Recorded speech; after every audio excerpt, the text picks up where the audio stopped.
Isang handicraft artist mula sa Laguna ang lumilikha ng handicrafts na yari sa mga tirang materyales. Ginagawa niya itong maganda at oportunidad naman sa iba. Yan ang ulat ni Jeremy Piscano.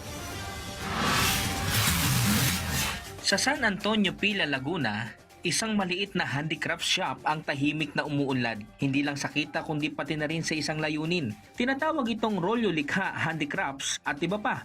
Ito ang likha ni Renel Batralo, isang artist na ginagawang kapaki-pakinabang ang mga tirang materyales para gawin itong maganda at magsilbing oportunidad para sa iba.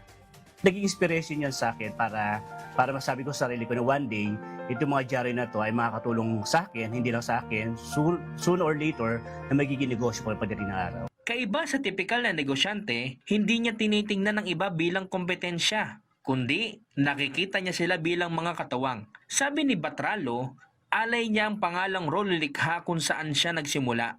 Nung siya ay nasa kolehiyo, isang pencil case na gawa sa rolyo ng dyaryo ang una niyang likha, kaya't nabuo niya ang salitang rolyo at likha. Taong 1999 na magsimula ang kanyang pagiging malikhain. Dahil nung high school, nagsimula siyang magkalikot at magdisenyo sa paggawa ng mga bagay-bagay gamit ang kanyang kamay. 2008 naman nang sinimulan niya ang kanyang negosyo sa halagang 1,000 piso.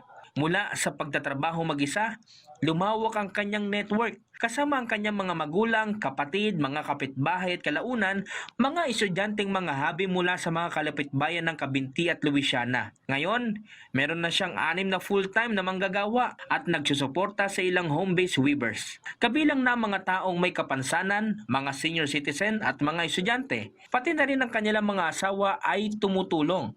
Isa itong patunay na pwedeng kasama ang komunidad sa pagnenegosyo, kung saan ang tagumpay ng isang negosyo ay tagumpay ng lahat. Jeremy Piscano, para sa Pambansang TV sa Bagong Pilipinas.